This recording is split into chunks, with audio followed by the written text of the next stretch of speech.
दोस्तों, middle east में एक बहुत बड़ा पॉलिटिकल चेंज हो चुका है और बहुत कम लोग समझ रहे हैं कि इसका असर सिर्फ ईरान तक सीमित नहीं रहेगा, बल्कि पूरी दुनिया की politics, oil market, war strategy और पावर बैलेंस पर पड़ सकता है। आज हम बात करने वाले हैं एक ऐसे आदमी की जो पिछले कई सालों से पर्दे के पीछे मिडल ईस्ट की सबसे पावरफुल पॉलिटिक्स का हिस्सा माना जाता रहा है। और अब रिपोर्ट्स और पॉलिटिकल एनालिस्ट के मुताबिक वही आदमी ईरान की लीडरशिप में सबसे पावरफुल पोजीशन पर पहुंच चुका है।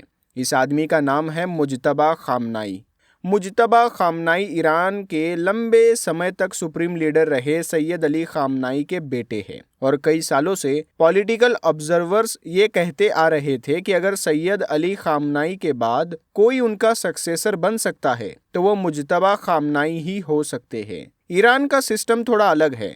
वहाँ प्रेसिडेंट सबसे पावरफुल नहीं होता। ईरान में सबसे पावरफुल पोजीशन होती है सुप्रीम लीडर की। सुप्रीम लीडर मिलिट्री कंट्रोल करता है, जुडिशियरी पर इन्फ्लुएंस होता है, फॉरेन पॉलिसी पर फाइनल डिसीजन होता है, आईआरजीसी पर कंट्रोल होता है, न्यूक्लियर प्रोग्राम पर फाइनल डिसीजन होता है। मतलब अगर आसान भाषा में समझे तो ईरान में प्रेसिडेंट मैनेजर की तरह होता है, लेकिन सुप्रीम लीडर ओनर की तरह होता है। इसीलिए सुप्रीम लीडर का बदलना बहुत बड़ी ग्लोबल पॉलिटिकल न्यूज होती है। अब बात करते हैं मुज्तबा खामनाई की। मुज्तबा खामनाई का जन्म 1969 में हुआ था। मतलब वो ईरान की इस्लामिक रिवॉल्यूशन से पहले पैदा हुए थे, जब उनके पिता सैयद अली खामनाई ईरान की पॉलिटिक्स में ऊपर उठ रहे थे। तब मुज्तबा खामनाई अभी बहुत छोटे थे, लेकिन जैसे जैसे उनके पिता पावरफुल होते गए वैसे वैसे मुज्तबा खामनाई भी धीरे धीरे सिस्टम के अंदर इन्फ्लुएंस हासिल करते गए। सैयद अली खामनाई के कुल 6 बच्चे बताए जाते हैं, 4 बेटे और 2 बेटियां। लेकिन पॉलिटिक्स और पावर स्ट्रक्चर के अंदर सबसे ज्यादा नाम अगर किसी बेटे का लिया जाता है तो वो मुज्तबा खामनाई का ही लिया जाता है। बाकी भाई बहन पब्लिक पॉलिटिक्स में ज्यादा एक्टिव नहीं रहे, लेकिन मुज्तबा खामनाई को एनालिस्ट ईरान के पावर सर्कल का हिस्सा मानते रहे हैं। एक और बहुत इंपॉर्टेंट चीज उनके बारे में बताई जाती है, उनका मिलिट्री कनेक्शन। 1980 से 1988 के बीच ईरान इराक वॉर हुई थी, जो मिडल ईस्ट की सबसे खतरनाक वॉर में से एक मानी जाती है। बताया जाता है कि उस वॉर के दौरान मुज्तबा खामनाई ने फ्रंट लाइन के ऑपरेशंस में हिस्सा लिया था और उस वक्त उनकी उम्र लगभग 17 से 18 साल थी।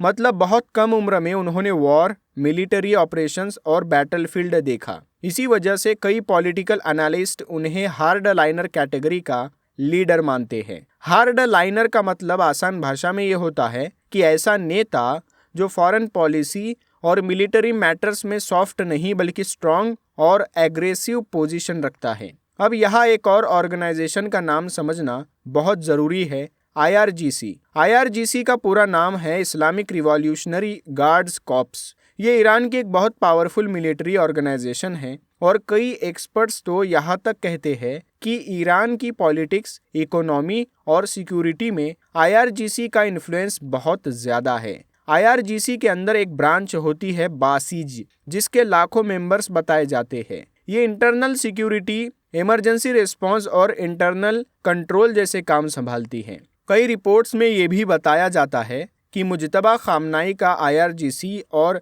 बासिज स्ट्रक्चर के साथ अच्छा कनेक्शन माना जाता है और यही वजह है कि पावर सर्कल्स में उनका इन्फ्लुएंस स्ट्रॉन्ग बताया जाता है। अब सबसे इंटरेस्टिंग और इम्पोर्टेंट सवाल ये है, अगर मुज्तबा खामनाई लीडरशिप पोजीशन पर आते हैं तो इससे अमेरिका और इजराइल क्यों चिंतित माने जाते हैं? इसका जवाब मिडल ईस्ट पॉलिटिक्स में छुपा है। ईरान मिडल ईस्ट में इजराइल का सबसे बड़ा अपोनेंट माना जाता है, अमेरिका की पॉलिसीज का विरोध करता है, न्यूक्लियर प्रोग्राम डेवलप कर रहा है, मिडल ईस्ट में इन्फ्लुएंस बढ़ रहा है, सीरिया, इराक, लेबनान जैसे रीजन्स में इनडायरेक्टली इन्फ्लुएंस रखता है। इसीलिए अगर ईरान में लीडरशिप चेंज होता है तो उसका असर सिर्फ एक देश पर नहीं बल्कि पूरे मिडल ईस्ट पावर बैलेंस पर पड़ता है। कई एनालिस्ट का ये भी मानना है, अगर लीडरशिप हार्ड लाइनर डायरेक्शन में जाती है तो ईरान यूएस रिलेशंस और ईरान इजराइल टेंशन और बढ़ सकता है। लेकिन दूसरी तरफ कुछ एक्सपर्ट्स ये भी कहते हैं कि मिडल ईस्ट पॉलिटिक्स में लीडर्स बदलते रहते हैं, लेकिन कंट्रीज के लॉन्ग टर्म स्ट्रैटेजिक इंटरेस्ट ज़्यादा नहीं बदलते। मतलब लीडर बदल सकता है लेकिन कंट्री की फॉरेन पॉलिसी पूरी तरह अचानक नहीं बदलती। अब यहाँ एक और इम्पोर्टेंट सिस्टम समझना जरूरी है, असेंबली ऑफ एक्सपर्ट्स। ईरान में सुप्रीम लीडर को चुनने की जिम्मेदारी असेंबली ऑफ एक्सपर्ट्स की होती है। इसमें लगभग 88 मेंबर्स होते हैं और यही लोग डिसाइड करते हैं कि अगला सुप्रीम लीडर कौन होगा।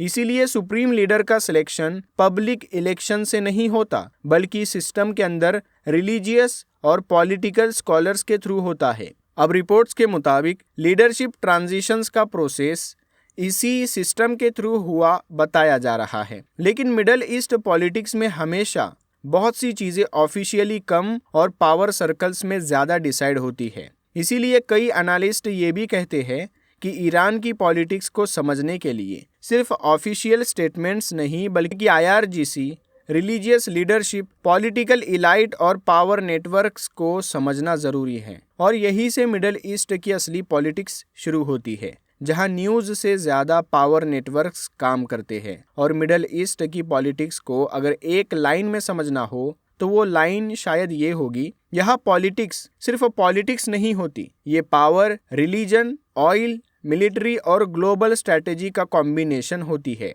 और शायद इसी वजह से मिडल ईस्ट में होने वाली हर पॉलिटिकल चेंज पूरी दुनिया की हेडलाइंस बन जाती है।